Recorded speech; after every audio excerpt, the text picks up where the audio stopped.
Welcome back. I'm Ian Masters, and this is Background Briefing, available 24/7 at backgroundbriefing.org. And joining us now is Cristina Florea, who is a professor of history at Cornell University, who teaches courses on East European and Soviet history, World War II and interwar Europe, and her work examines the relationship between nationalism and empire, the importance of imperial legacies in modern European history, and the centrality of imperial competition to East European politics and societies. And she is the author of Crossroads of Empire, Revolutions and Encounters at the Frontiers of Europe, and has an article at CNN, Putin Knows That Controlling History is the Key to Total Power.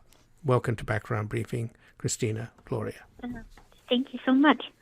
Well, thanks for joining us. And we know, of course, that Putin sold this war to the Russian people, and in particular to the Russian military, on the basis that Ukraine is a fascist country and that they're going after fascists. And in fact, they're de-Nazifying is actually the term that they use.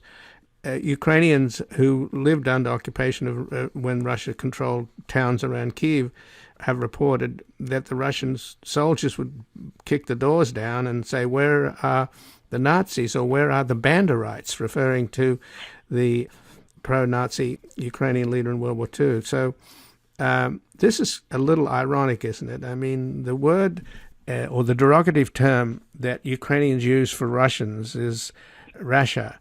And now they've come up with a hybrid term, rashyst, which is Russia and fascist joined together. So they're both calling each other fascists. So who's right? That's a great question. Thank you so much for asking it. This is indicative of how the word fascism has been used very extensively, actually, over the past few years, and really stretched to essentially mean anybody who opposes us. In this case, I would say, first of all, the ways in which Putin and Russia is using this kind of indicates how much what Russia is doing now is still being justified in terms of the Soviet Union's accomplishments in World War II. I think Putin continues to refer to World War II and to the Soviet Union's contribution to bring down fascism, essentially as the key source of legitimacy. Now for his own regime as well, although he didn't take part in that aspect specifically of Soviet history. That's very interesting because World War II, up to this day, or rather the Soviet Union's role in World War II remains one of the things that most Russians actually agree on, or one of the most undisputed sources of legitimacy for Russian regimes, including Putin's. Which is why I think he keeps harping on this idea that Russia is involved in Ukraine because it's trying to combat fascism. Now, as for the Banderites, right, that he's talking about, and Ukraine's legacies of involvement, right, with Nazism, there is a grain of truth in this, in the sense that Ukrainian nationalism developed this extremist strand in the interwar period, especially in places like Poland and Romania, where Ukrainian minorities had, all of their rights were basically violated. Their schools were closed down. They were not allowed to speak their native languages. And out of this situation in the interwar period emerged this new nationalist organization that called itself the Organization of Ukrainian Nationalists, OUN. And within it, there was this more radical wing led by Stepan Bandera, who moved very much in the direction of integral nationalism, meaning, ethnic Ukrainians only should be at the foundation of a future Ukrainian nation state, and other minorities, let's say, especially Poles and Jews, have no space, essentially, or have no place in this future Ukraine. So all of this is very real. The problem is that Putin is kind of equating present-day Ukraine, or the current regime, and its totally legitimate desire to maintain national sovereignty with something that happened in the 1920s, and that is by no means actually, something that most people in Ukraine today would vote for or would approve of. In turn, right? Several commentators, not just Ukrainians, but also commentators in the West, have described Putin as fascist, which I also think is a bit deceptive. Because, as historians, I guess when we draw these analogies or we think about connections between the past and the present, we also have to take into account differences in ideology, differences in context. And Putin, in my opinion, at least, Putin's ideas do not really resemble interwar fascism in a meaningful way.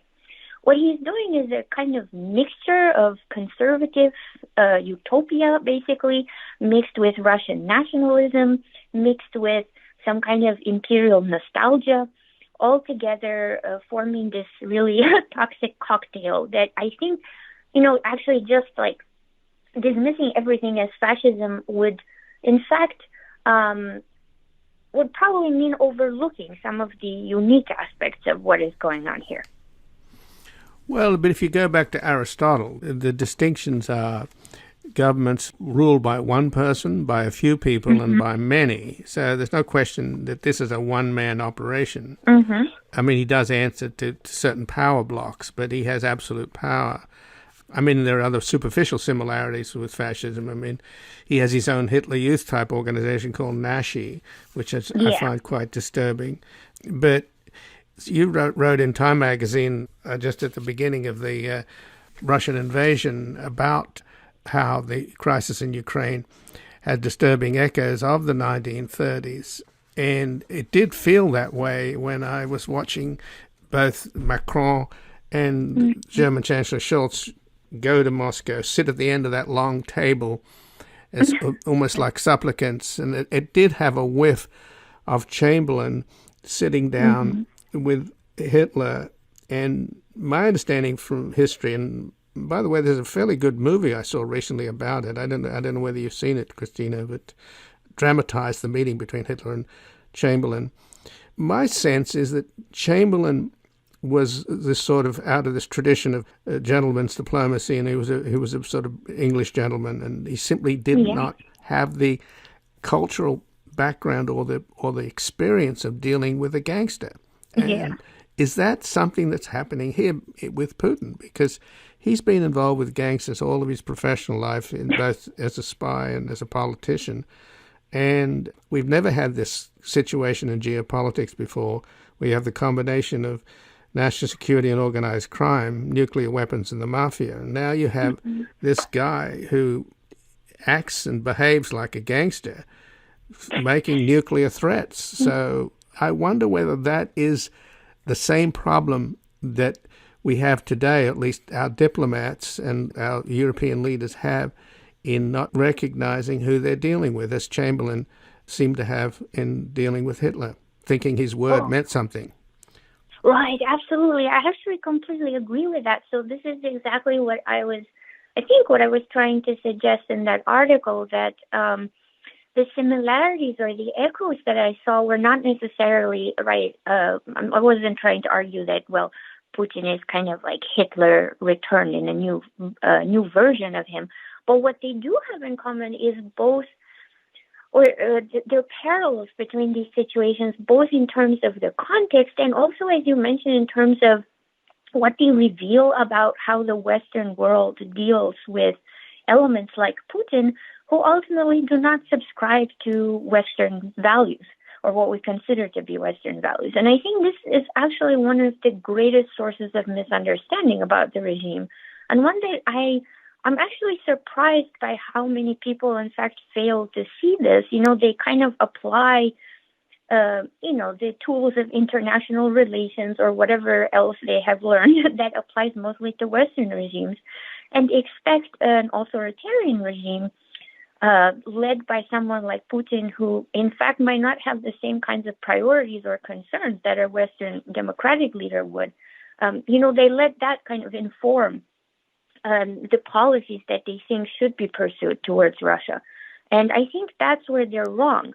And that happened both in the 30s, right? And I see a similarity now, although, there are some encouraging signs now, at least lately, with Germany's, decision to revise its policy towards Russia and so on. But I think you're absolutely right about that. There's a huge gap between authoritarian leaders and then leaders of the democratic world, who basically most of the time have real difficulty understanding what makes those regimes tick. Which is why I think there's a major, I wouldn't put it as not a major communication problem, but kind of disconnect or clash of expectations that it keeps informing, what is happening now in Ukraine. I completely agree with that, yeah. And again, I'm speaking with Cristina Florea, who's a professor of history at Cornell University, who teaches courses on East European and Soviet history, World War II, and interwar Europe, and her work examines the relationship between nationalism and empire, the importance of imperial legacies in modern European history, and the centrality of imperial competition to East European politics and societies. And she's the author of Crossroads of Empire, Revolutions and Encounters at the Frontiers of Europe. And she has an article at CNN, Putin knows that controlling history is the key to total power.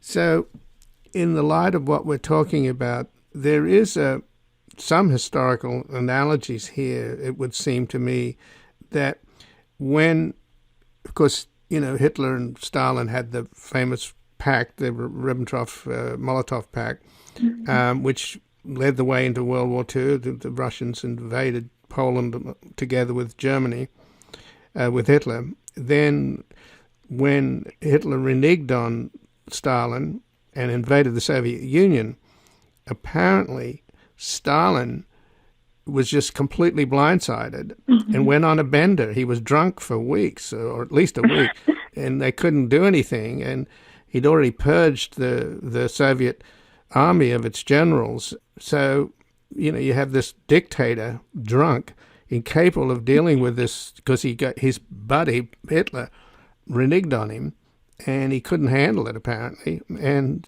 of course, the entire Soviet army was collapsing at the time. A similar thing apparently happened with Putin, where you have a situation where you have just the one person in charge.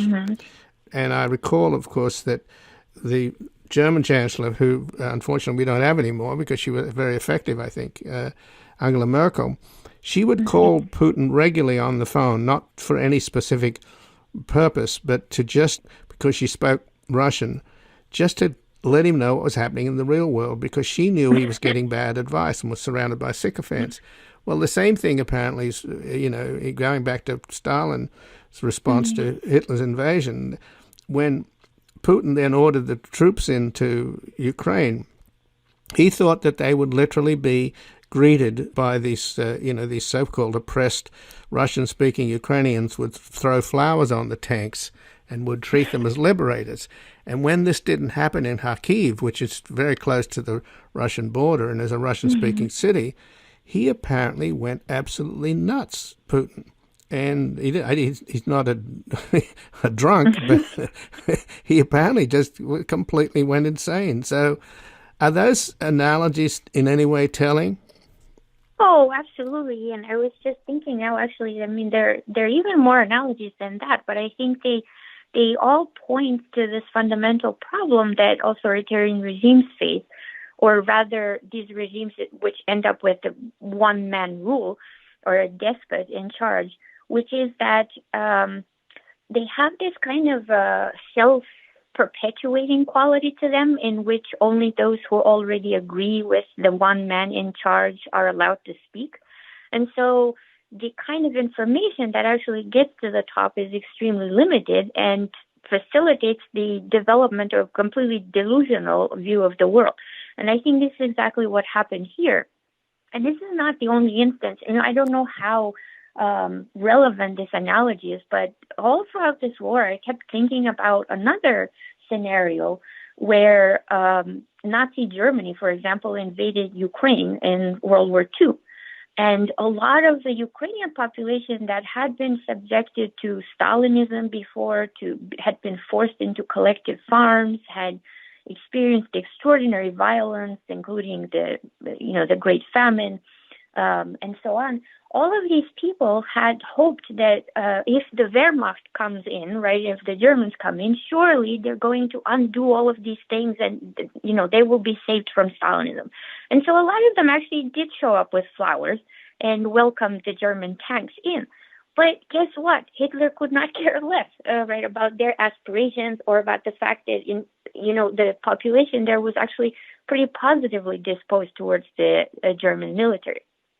Because the only information he had, the only view he had of the world was based on his own delusions, and he would not actually listen, right, to anybody.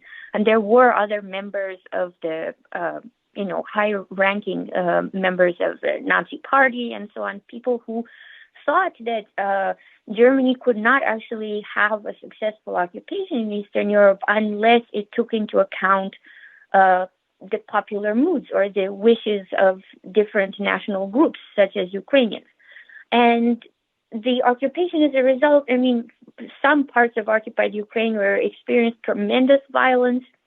As a result of the Nazis' behavior, more and more people actually joined the partisans, right, and the Soviets.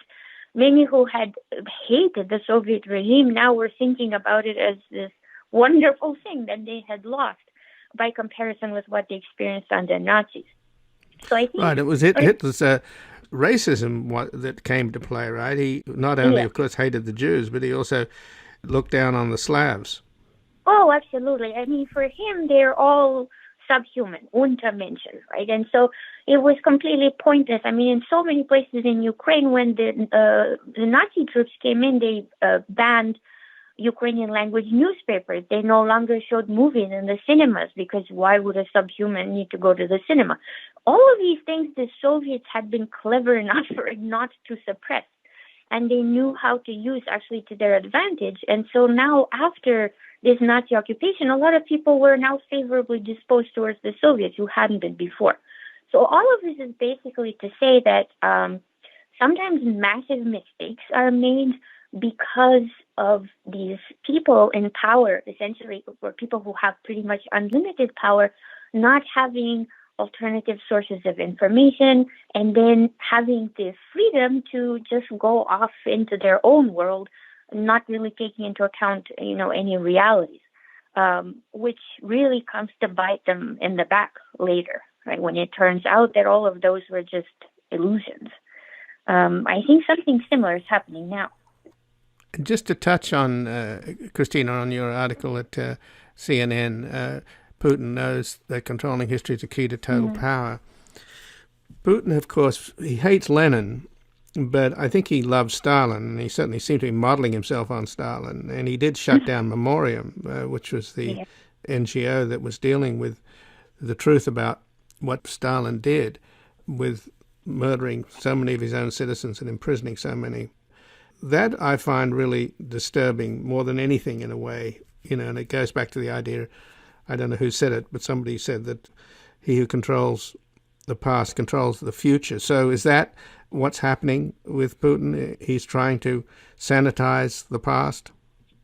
Yeah, the impression that I get based on what I've been reading and kind of hearing is Putin is actually considering, or he thinks of himself as a historian. He seems to have spent a good deal of the pandemic years actually collecting archival documents and then looking through them and, taking himself very seriously, right, his interpretive skills, and coming up with these justifications that are really rooted in history, but a history that is interpreted, very strangely. It consists of just selective episodes put together, to fit this narrative that he has already decided on, which is that Ukraine is not a nation, or that the Ukrainian state, does not deserve to be sovereign.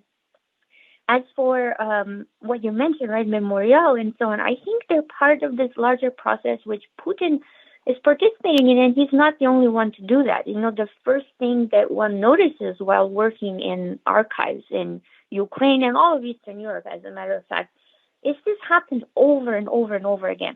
With every change in regime, you see similar attempts basically at rewriting the past, what becomes really dangerous is when those materials that these news stories are based on are actually physically destroyed.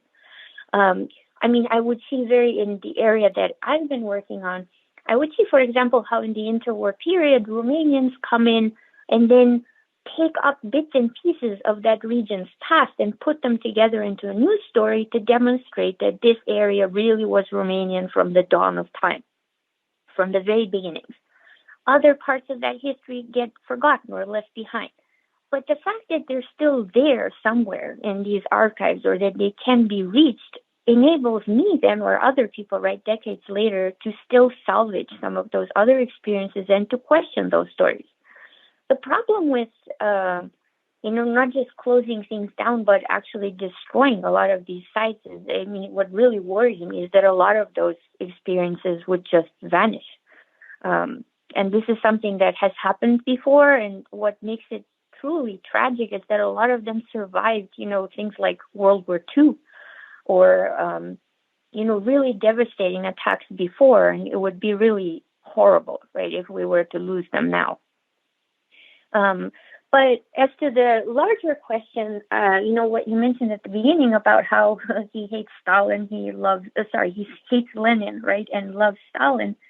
I think this is actually connected to a larger misunderstanding that I think a lot of people have about what Putin is trying to do, or the kind of remaking of history that he's engaging in. He's not really trying to restore the Soviet narrative necessarily, or the Soviet space. I don't think that's the case. As you rightly pointed out, he thinks Lenin was essentially an idiot for giving all these different nationalities the right to speak their own languages, for, in fact, even, sometimes creating nationalities out of people who didn't even think of themselves that way to begin with. That's not what he is really interested in. What he's really interested in seems to be this really distant past in which Russia and arguably was one with Ukraine and Belarusia, and it was this large, great space. And he's basically playing with archival documents and with records and with pieces of memory, denying access to whatever does not fit this narrative, and then putting forward others that justify it. Well, Cristina Florea, I thank you for joining us here today and giving us a little tutorial on the history that, unfortunately, Vladimir Putin is misinterpreting. And I don't know that he's going to go down in history as a particularly successful leader. No, let's hope not. Okay. Well, thank you again. I appreciate it. Thank you so much, Ian. It was a real pleasure. And again, I've been speaking with Cristina Florea, who's a professor of history at Cornell University, who teaches courses on East European and Soviet history, World War II and interwar Europe. Her work examines the relationship between nationalism and empire, the importance of imperial legacies in modern European history, and the centrality of imperial competition to East European politics and societies. And she's the author of Crossroads of Empire, Revolutions and Encounters at the Frontiers of Europe. And she has an article at CNN, Putin Knows That Controlling History is the Key to Total Power. This has been Background Briefing. I'm Ian Masters, and I'd like to thank producer Graham Fitzgibbon. And to help us sustain this program into the future and assure it remains free to all, please take a moment to support us by going to backgroundbriefing.org/donate or publictruthmedia.org, where you will find our non-profit Public Truth Media Foundation, where your tax-deductible donations, large and small, keep us broadcasting. And if you missed any of today's program and would like to explore our vast archives, you can find us at backgroundbriefing.org, where we'll include extended interviews searchable by topic, and have made it easy for you to sign up for daily email updates that provide links to resources, articles, and books discussed on the program. Also, you can find links there to subscribe wherever you get your podcasts, and we also encourage your ratings and reviews on these platforms. Find us on Twitter and Facebook at Ian Masters Media, and please do help us reach more listeners by sharing this program with friends, family, and colleagues. And I'll be back again tomorrow with another background briefing at backgroundbriefing.org. Bye for now. The guy that lived next door in 305 took the kids to the park and disappeared by 9:30.